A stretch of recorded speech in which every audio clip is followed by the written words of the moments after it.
cruising through my slides because I know you're going to have copies of this available to you afterwards. I mean, you're more than welcome to read them as I talk, but I'm not going to hit every point on there, so don't be shocked when you see all the content that's actually there.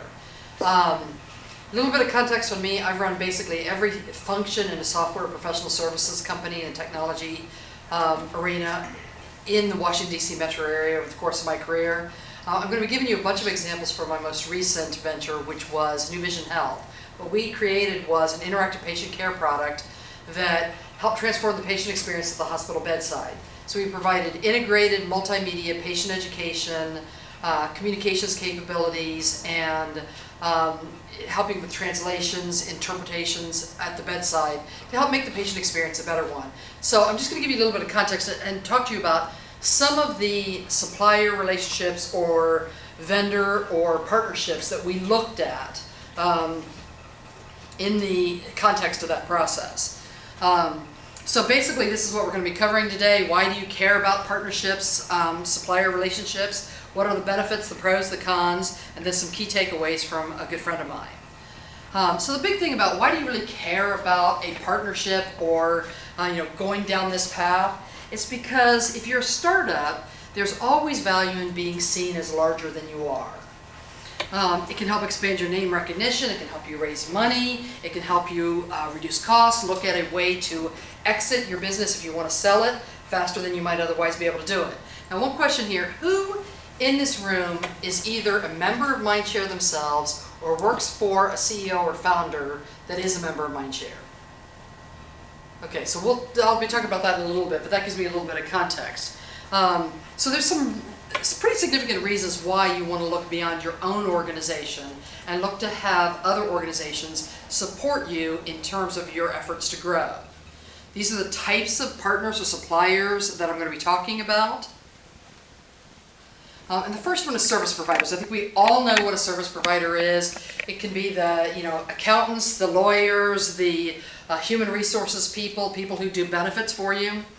And there are some benefits here in that when you're early on in a startup company, one of the things that you want to do is take a look at focusing on what's my core capability, what are the functions and the abilities that's native to my organization. And if it's not, then you should consider outsourcing it, having someone else provide it for you. Most of us are not human resources experts, and so instead of hiring an HR person pretty early on in an organization's life cycle, looking at outsourcing that a company like Helios HR or Insperity can make a whole lot of sense. Same thing with doing payroll. At New Vision Health, we actually use Paychecks. Spent quite a bit on it, frankly, for what we got out of it, because there were only a few of us there at the very beginning. And so the downside of that is that it can be more expensive. I'm not going to name who my law firm was, but one of the things that we did was we selected one of the big name law firms in the DC metro area in the world. And I got sold on the idea that they were going to help me raise money. My partner, who was responsible for supporting me, billed out $6.50 an hour. Now, of course, we'll always give you a big discount, and I'm going to give you all these other people, and my junior people will be the ones who will really support you, but I never raised a nickel from them. I only got a couple of introductions, and wasn't the greatest choice. So the downside of these kinds of service provider relationships is if you don't pick wisely, it can end up costing you a lot of money. Technology vendors, I think there's no big mystery here either. Are you an expert on phones, PBX? Are you going to use Speak? Are you going to use, what are the technologies you're going to use to run your company on a day-to-day basis? I have implemented Uninet, which is Professional Services Automation Suite, at 3 of the companies that I've been working with. They do timekeeping, expense reporting, resource allocation, do a wide variety of things like that. But a lot of companies try to build that internally. And the idea is, we've got a lot of really smart technical people, we're going to do this as fast as we can, and it just makes more sense for us to build our own thing. Like when I was at Praxicom, we built what we called Pirate Pete, and it became Praxicom Issue Tracker. And that was before, Remedy was out there. There was a bunch of things that were fairly pricey, but it didn't really make sense for my software engineers to be building their skunkworks issue tracking system. This stuff's out there. In most cases, it's free. There's a lot of things, like if you're going to go the time reporting, expense reporting, OpenAir is a free one that's out there. Spend a few minutes on your research. If you are in Mindshare, then leverage that network. All the time, they post surveys, ask members, you know, hey, who do you think is the best XYZ type of product? And people share all that information, they keep it in a centralized repository, and then it's available for you to make a decision, and you can focus on, I'd rather spend $15 per person than spend $20,000 building something, or spend $5,000 a year for Salesforce. You know, there are options that you have available to you, and you should consider doing that. But the tendency is, particularly if you're in a technology-related company where your software engineers just like coding, and they're always going to want to do something that is going to make them happy. And it's responsibility to make sure that they're focusing on getting revenue in the door and helping your company grow. And that typically means focusing on your product, not on anything else on the side. One of the downsides of building or buying this stuff, obviously, though, is it's actual hard dollars going out the door. So if you truly are a startup, you look at it and you say, oh, well, it's my time. I can put a little bit of effort into this, and I'll build my own issue tracker instead of spending, you know, $15 a month to do something. And I'm just trying to make the point that it's probably not the best use of your time. So then there's technology suppliers, and these are where you just buy something from somebody else to make your product work. I was with Maxim Systems Corporation, a systems integrator that turned into a software company back in the late 90s. And we used to build software and then load it on HP servers and then deliver it to our clients. And we would do all that work in our offices. So we would buy the hardware for the client. And we were paying commercial rates for it. And so I looked into the HP Partners Program, and we saved $40,000 in just a few months. So the advantage here is the volume discounts are really common if you sign up for some of these partnership programs. Microsoft has the BizSpark program. There are a dime a dozen out there. And look at those and see how you can leverage those. Because you don't really have a relationship with these people. It takes no care and feeding. It's simple to do. But they don't really care about you either. I mean, they say they do, but when all is said and done, you're just one more company that they hope eventually makes big and buys more of their stuff. But they're not really putting a lot of effort on their side into helping you be successful either. The point is from a mathematical perspective, it can save you a lot of money if you make the right choices. At the end of this, though, sometimes those can evolve into technology partnerships. And technology partnerships is where you're actually putting some skin in the game on both sides, and you're really working to collectively make your organization and their organization stronger. An example at New Vision Health was we developed a partnership with a company called Tangent. They're a hardware provider, and they sell primarily to hospitals. And this is antibacterial coating. You know, you pour liquids on it, and it's not going to have a problem. Fanless design, low heat signature. So it's all the stuff that would be relevant in a hospital where you don't want to get it all gunky with all the bacteria and spread it around to everybody else. Well, we're a software company, and as a result, our focus is selling on software. I don't want to sell hardware. I'm not interested in being a hardware provider. Plus, as I went out to raise money, the whole issue about margins on a hardware side, they're a lot lower than they are on the software side. They hurt my financials. So instead of doing that myself and saying, okay, I'll buy the hardware, I'll resell it, I'll take my 3 or 5% markup, I'm going to go ahead and develop a partnership, and Tangent signed on. And the idea was they had 20 salespeople that they were willing to dedicate to us to sell our software so they could sell their hardware. So the partnership, the terms were really very straightforward. You sell the hardware, you sell the software, everybody wins. We're selling hardware, they would be selling hardware that they would never otherwise be able to sell, because we were creating a new opportunity for hardware to go into hospitals. So that worked really well. So the point is to kind of look around in your organization at what you think makes sense, and then consider the ways you can save yourself money. For us, it was a way to have a 20-person sales force that didn't cost us a nickel. And that's a real win for us, and it was going to be a real win for them as well. A lot of different types of technology partnerships. One of the things that we looked at was a company called J&B Medical. They're the third largest medical equipment, medical supply company in the world. And their thinking was we don't really have a lot of technology. They sell bandages, they sell cards, beds, stuff like that. But they wanted to get more on the technology side. So they were looking at us for the possibility of maybe they could be a software reseller for us. We never signed that deal, but we did have some conversations. You have to make decisions pretty early on in the process, whether it's worth chasing every opportunity. But as you're going through the process, look at it, because there could be a way for another organization like that to put a small company like mine on the map.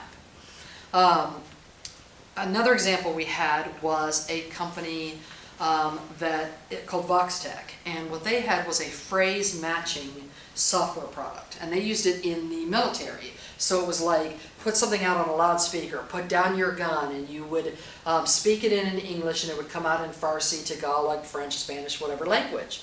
And we said, well, let's be the reseller for them in hospitals where it's like, are you in pain? Do you need to go to the bathroom? Show me where it hurts. One-way communications from a nurse or a doctor to a patient, where the patient can point, nod their head, shake their head, and not have to actually have the conversation come back in the other direction. So we actually were a value-added reseller for them. We put their product into our software, and that was part of our core offering to hospitals. So, that's kind of the situation what a value-added reseller is. That's one example of how you can use it. In terms of benefits, there's a lot of financial savings that you can see from this. You get free training and technical assistance when you have a technology partnership. But this is where you really get into the situation where you have to start care and feeding the relationship. If you're going to do this, why are you spending time and effort on this if they're not really going to sell for you? Why are you doing this if they're not going to increase your revenues? You have to have the trade-off work in your best interest. Otherwise, you're spending time taking yourself away from your core business and not moving the needle in the direction that you need to. Is this speed going okay? I'm just cruising through. But so some of the details on a technology partnership, partner or you, depending on which way you're handling it, can get 15 or 80% of the sales value. These are some of the factors that you need to look at. Is there a volume commitment? Are you required to sell 10,000 units, 100,000 units? Are you going to make your partner do that for you for certain financial benefits to kick off and come into place? How exclusive are you? The more exclusive you expect it to be, that changes how much they get paid for it. Are they just going to be a reseller? Are they going to be a value-added reseller? Are they doing something different? The example with VoxTech was they sold to another company, or actually an individual, who went onto Native American reservations and was trying to capture native languages that were going extinct, and were using the VoxTech product. So same product from the military, was going for hospitals, and is going for Native American reservations on trying to save extinct languages. There's value in different ways, but for them, it was just simply, you guys, we're never going to go into that space. We don't want to have anything to do with that. So the Native American situation was that they just paid some money back to VoxTech. They got money for doing nothing, and it worked out fine for them. But you need to understand how intense that relationship is going to be. Who owns the client? In my case, with VoxTech, we own the client. We never wanted VoxTech to ever have a conversation with our clients, the hospitals. So what does that mean? If there was a customer support issue, it was on me. It wasn't going back to them, but you have to write the agreement so it's clear that those are the kinds of things you're thinking about. Are there other ways that the seller can get value out of this? Are they going to be selling professional services, things that you can't sell? Again, all of those kinds of things can change the numbers. If the sales cycle is 10 months, the percentage that they get is going to be very different than if the sales cycle is 2 weeks. Because who's going to pay or who's going to want to put effort into selling your product if it takes 10 months if they don't get a decent enough financial reward for having done that? So again, those are just the variables and things for you to think about. Now we're kind of moving up the food chain and we're getting into strategic partnerships. This is where you've got 2 or more companies, really working tightly together, sharing their engineering or manufacturing or marketing, product development. all of the different, they're really tightly coupled here. And there's a lot of reasons why companies would want to do this. One of the ones that we looked at doing was we were basically using the internet for our content. We had a relationship with a Swank Healthcare who makes movies and takes all movies, even R-rated movies, and turns them into PG movies. This is the kind of stuff you see on airplanes all the time. So we had a relationship with them, and we were taking content from other sources and delivering it to the patients at the bedside.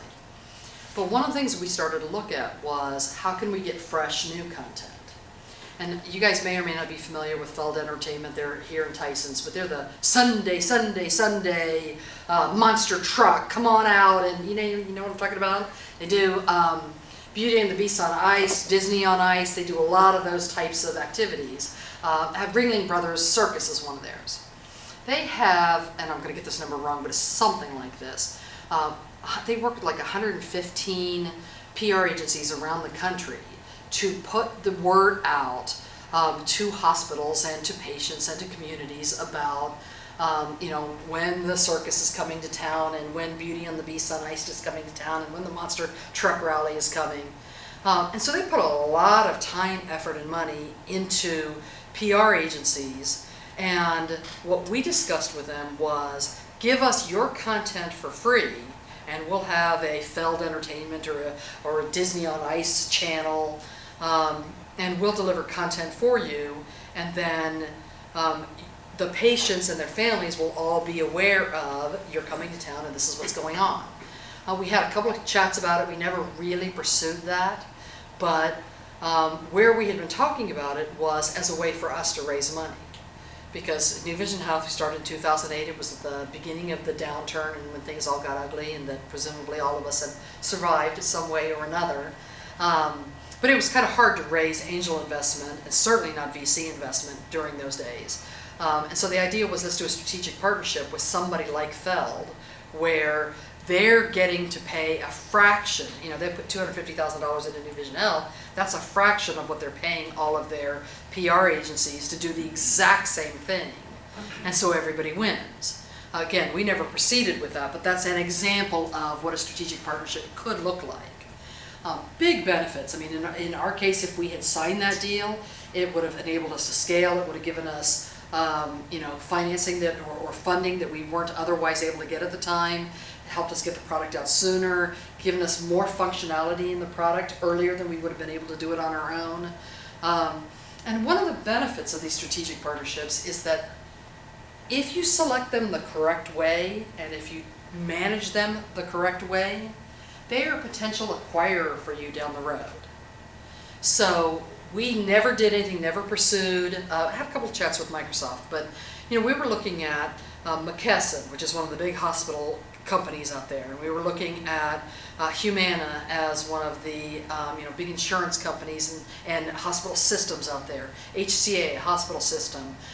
Google with Google Health, and Microsoft with Microsoft Health Vault and all that, looking at who might be a strategic partner for us that might help fund us now but buy us in the future. And you want to start looking at that pretty early in the process. Don't put undue attention to it until you're ready, but if you know who might potentially want to acquire you down the road, then you have an opportunity very early on to start paving the way for a relationship that could end up giving you premium pricing down the road. Lots of times you'll see with strategic partnerships, it actually costs you, it's cheaper money for you to get than you could get from a VC, because they're doing it for some reason other than just their bottom line and satisfying their limited partners. A lot of negatives with it though, and when I say negatives, it's only because these are things you have to think about. They're not inherently wrong, they're just issues. Who owns the IP? What if we bring this stuff together, and we take your stuff and my stuff and we put it together? Who's going to own that?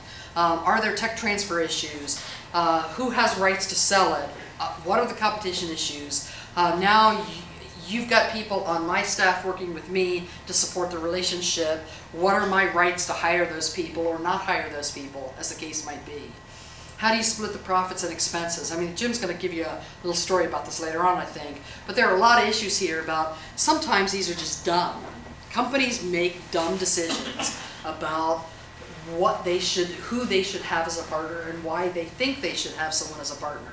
And if you haven't thought this all through, it can make that relationship strained, difficult, or impossible. Not the least of which is it can also help you spend a whole lot of money on your lawyers instead of spending it on keeping your business moving forward the way you want to. A good strategic partnership typically does involve an attorney being involved at some point in the process. So, don't spend the time, effort, and energy on it if it isn't going to be a payback for you. And sometimes they can be long negotiations, yeah.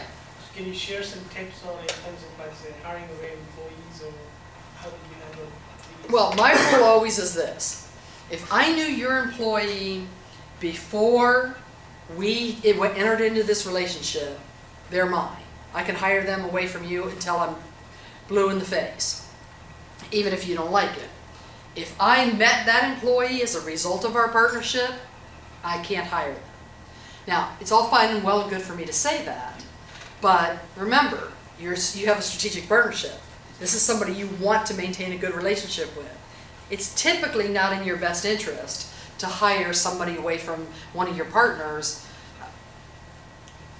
because it tends to piss them off. It doesn't tend to be the smartest thing to do. So it's just one of those things that you kind of have to work out. Sometimes you have somebody, like I'll give you an example. I just had a conversation with the senior director at Cisco about this. And they're doing, they have a big layoff coming up, about 3,000 people are going to get let go. But one of the things that they're looking at is how do they encourage people to work their way up the organization or out the organization. And they're doing a lot of human capital initiatives to try and make that happen. And one of the things they're looking at, so there's nothing official here, but one of the things they're looking at is the possibility of having their long-term employees who aren't going to rise higher on the food chain go work for their partners. And that's something they're going to work closely, if they decide to do that, that's a big if, but that's a win-win for everybody. And again, there's a benefit you can have from a strategic partnership because you know each other so well and you work together so frequently that if you no longer have a slot for somebody but they're still really valuable and they have a fit or they want to go work for the other company, then everybody smiles and you do the nice handshake and that happens. So it's a little bit of a trade-off, but my rule is if I knew them, they're mine. If I didn't know them, they're yours, and will never steal them away.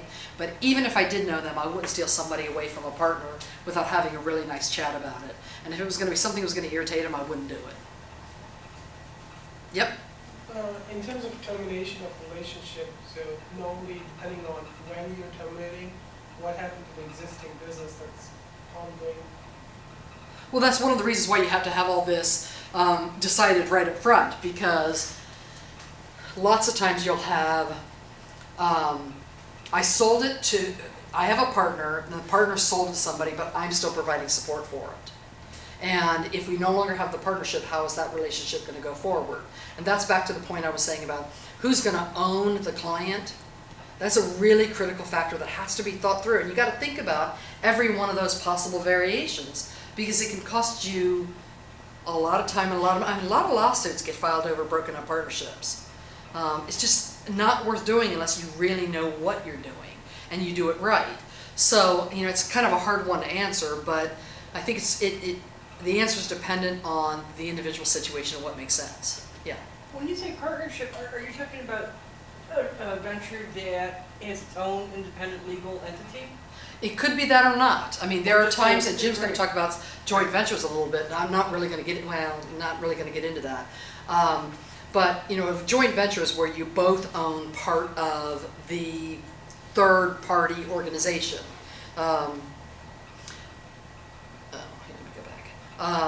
But there are other times where it's not that at all. So, for example, Feld Entertainment for us, they would not have owned us. We would not have created a joint venture. There would have been no third party. They would have continued their business. We would have continued ours. But we were going to sell their content through our software delivery platform. And, that would have been fairly straightforward. The particular terms we were talking about would have made it a strategic partnership because it would have involved money coming to us to make all that happen. But joint ventures are a special breed of partnerships. You're just talking about a contract between two Yes, companies. that's what I'm talking about right This and now. you'll do that. Yep. and- Jim, you're going to talk JVs, right? Yeah. Okay, that's what I thought. So international partnerships. These can be fabulous because one of the things they can do is they can get you worldwide faster than you can ever get done on yourself. Now sometimes that does require you to create a joint venture. We actually had quite a bit of conversations with a company called OSEA and had, it's the largest technology consultancy in Spain. And they did a lot of healthcare consulting, and they were very interested in doing a strategic partnership with us, acquiring part of the company or investing in the company, but part of what they would have gotten would have been stock. And to do a partnership, not a joint venture to begin with, might have eventually broken into one, but starting out with just a partnership. And then September 2008 hit and the stock market crashed and they said, oh, so we're not coming to the United States after all. So that deal actually never ended up going through. But an international partnership can be an absolutely fabulous thing for you. Lots of laws associated with it though. I mean, one of the things that you'll see a lot of American companies will do is they'll establish a JV or a partnership, but they'll send American citizens overseas to do work in the other organizations' headquarters or offices or whatever the case might be. But there are tax equalization laws, things that you need to bring attorneys in on, a lot of issues. Because the United States taxes you on income that you get when you're in another country, and you may also be taxed while you're in that country. So if you do tax equalization, it costs you a lot more to send them overseas. And if you don't do that, then the employee gets totally screwed for having done that. And one or two of that happens to one or two of them, and they say, you know, don't sign me up for this anymore. I lost too much money. I'm not going to do it. And you don't get a very good reputation for that. But the benefit is that you can really explode your growth. If you've got an organization that is not competitive with you, that wants something, in the case of OSEA, they wanted a U.S. stronghold and they wanted us to be the foundation for their stronghold. We wanted the ability to go worldwide as quickly as possible, and they had the mechanism to help make that happen. Distance, language, culture, all of that makes it complex. Of all of them, a strategic partner and an international partnership really requires that you have owners on both sides. And I'll talk about that a little bit more in a second. So Mark Bellis is a good friend of mine. I worked with him at Proxicom. He's the GM for Australia, New Zealand. You can read his baby bio there. But he's a blackboard, and he ran strategic alliances for us when I was at Proxicom. So I asked him to give me his quick takeaways of what he thought an audience like this would be most interested in hearing about the whole concept of partnerships, supplier relationships, etc. And the core points were the days of logo wear are over. If you're putting time and effort into getting a logo on your website, you're wasting your time. It's either providing revenue, it's helping you grow, it's providing you scale, it's doing something meaningful for you. Otherwise, you shouldn't be wasting your time. Start with one and then make it successful. Once you've done that, then start branching out and doing more. Data shows that 50 to 70% of partnerships fail. And it's just the core of what most companies really are not very good at this. So don't do it if you can't figure out how to be good at it. Success is very rarely easy. Very rarely does it produce returns in the first 15 minutes of a relationship. You have to work on it. One of the biggest things that happen there is you have to have an owner. Who's going to be responsible for running that relationship? And in a small company, that might be the CEO, that might be the CTO, it may be one of the most senior members of your team. And if he or she is going to be spending time on managing a relationship, that comes at the expense of something else. Does it make sense? Is the return there? If it's not, don't do it. But if you don't assign somebody to run that relationship, it's almost guaranteed to fail.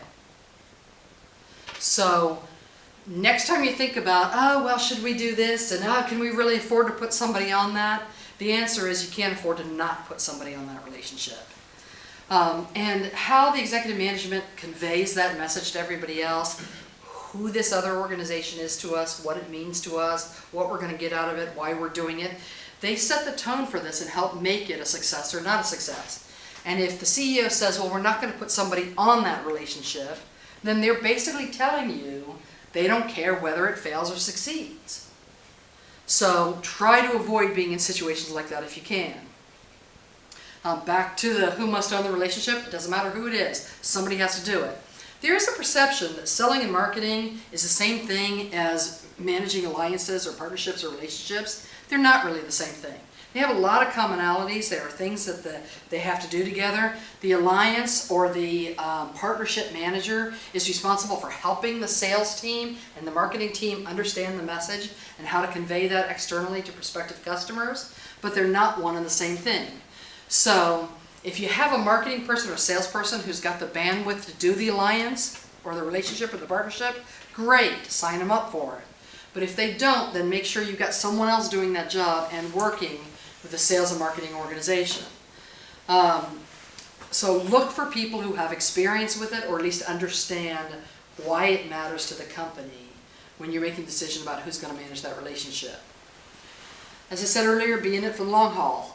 Because you know that most relationships fail, you really need to have a set amount of criteria, specifics, about how we're going to measure our success. Did we do it right or didn't we?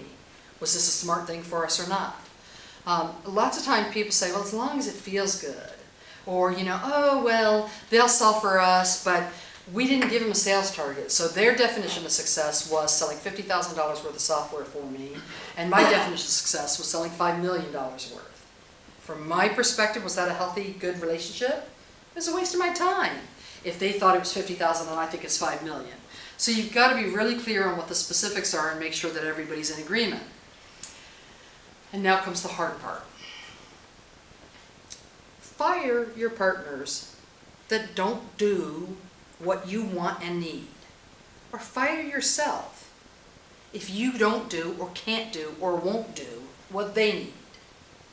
The more effort and energy you put into wasting time, that's time that's keeping you from growing your organization. It's not a good thing to be in, and get rid of those as quickly as you possibly can. Contact information, questions? Yeah, so I have sort of two questions, right? So Yep. one question is in regards to partnerships, the strategic partnerships that you talked about.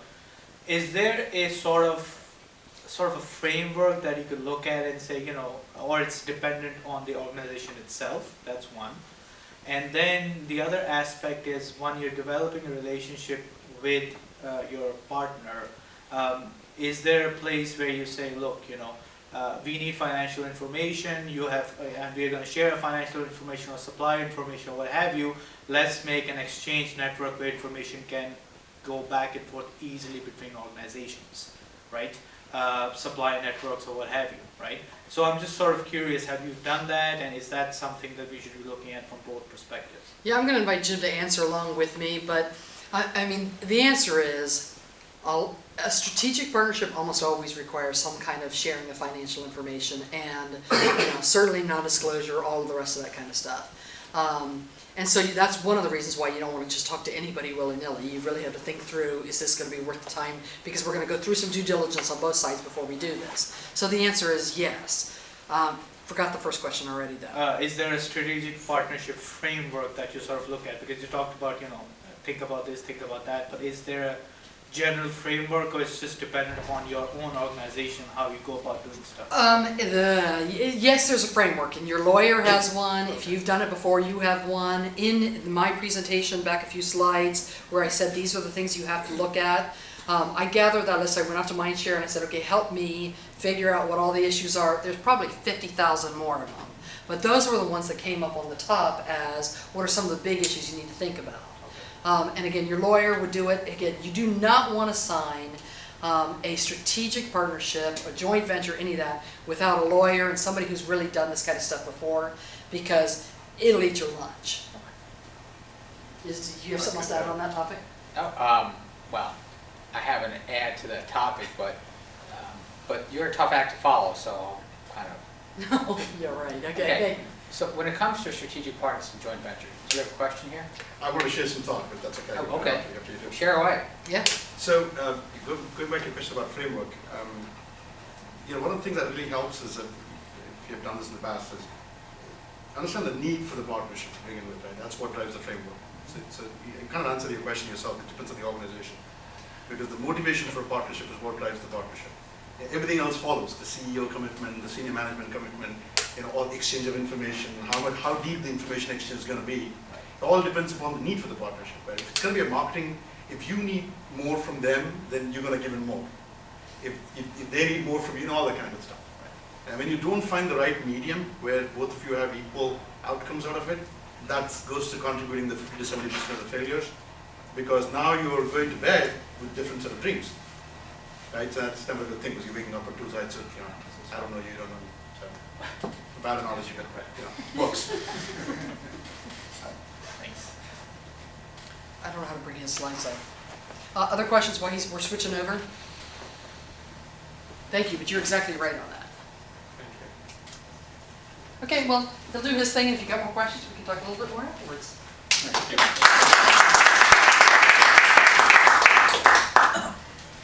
So Ms. Haskins and I go back to her childhood, so I've known her for a long time, done a number of interesting things together. We started out working together at a small company called Legent, which was run by Mario Marino, and we did a lot of strategic partnerships, we did a lot of vendor relationship partnerships. I'll cover some of the highlights of those, I call the good, the bad, and the ugly of that. As regards strategic partnerships and joint ventures in particular, my advice, and when you don't do this, you will fail, is never let, and I'm going to apologize in advance to anybody sitting here who happens to have gone to a school where when they graduated they gave you a degree with a JD at the end of it, okay? Lawyers are there to protect you when they should. They should never override the business judgment that goes into a deal. And any deal, any partnership has to be treated as a deal. You need to know what you want going in. You need to not let a lawyer or worse, an accountant, and I'll apologize to both groups, drive your business. So the first thing you need to have in any partnership, anything, whether it's a strategic venture, joint venture, something else, is understand what your business role in that partnership is to be. Dede gave you a number of excellent examples of why you might want to partner with a bigger company, a smaller company, a vendor. All good relationships. But when you do that, think about the business that you're doing behind it. Okay? So good partnerships. Interesting. You focus on your interests, not your positions. What do I mean by that? If I start a partnership, kind of like starting a marriage, okay? If I start a marriage or a partnership, any kind of relationship, by saying, I'm only going to do X and I won't do Y, the partnership will fail. It's not about what position you stand. It's not about winning or losing. It's about making sure both sides of the partnership win. They understand what they're going to get out of it, they understand what you're going to commit to it, and you understand how you'll define a win. Defining a win is sometimes hard. I'll talk about, when I get to the bad and the ugly, I'll talk about strategic relationships with some major players that I walked into and found in a company that I became part of, and I went, seriously? What were you thinking when you did that? So think it out in advantage. Good deals. I'll give you a couple of examples. There is a major, in the Washington area, there are now two very major, sizable hospitality companies. One periodically gets itself in trouble by ignoring the need to get cash flow in as opposed to managing earnings. Not really applicable to small companies. You guys all understand that cash is king and you need to work at that. This company didn't. They got themselves in a hole, had record earnings, and they had no cash to the point where they actually walked down the mailroom and they pulled out checks to their vendors because they were running out of cash. They went to a long-term partner. Partner happened to be Coca-Cola. And they said, look, we've got your Coke machines in every one of our hotels. Every one. We need to strengthen our partnership. We need to give you something more. We need cash. We need a loan. Because the bankers all said, no. And in this particular time, at this particular entree in history, banks were doing what they're doing now. They're hoarding money and weren't giving out loans. And Coke said, nah, it's not a business. We're not a bank. So there's another vendor that said, you know what? I need market share. I'm Pepsi. Hi, how you doing? and we will give you a loan. We're not in the banking business, but we're in the business of financing vendors of ours who will put our machines and our sodas into different places, whether it be Kentucky Fried Chicken, which used to be owned by Pepsi, or some of the others, or Taco Bell, which also used to be owned by Pepsi. And great deal. The hotel company got a loan to cover all the short-term cash needs. They swapped out all their Coke products for Pepsi products, and you can walk into any one of those hotels today. Doesn't take a rocket scientist to figure out what hotel company I'm talking about. I worked there for a number of years, and you'll find Pepsi, you won't find Coke. Partnership worked out in both cases. They both knew exactly what they wanted. It was a straight barter deal. Real effective partnership, worked really well. Okay? When I was running CyberCash, we were looking into the Asian market. A lot of big banks over in Asia, a lot of big banks across the planet. We were an international company, internet company, first e-commerce, for those of you who don't remember it. We had a number of deals that I'll discuss later on because they don't fit into the good, but I'll fit into one that worked. HSBC, Hong Kong Shanghai Bank Corp, wanted to move into electronic payments. We were a small company, and in Asia, face is very important, and having a relationship is very important. It's why Rolex is so big in most parts of Asia. It's a reputation thing. We had no reputation to speak of.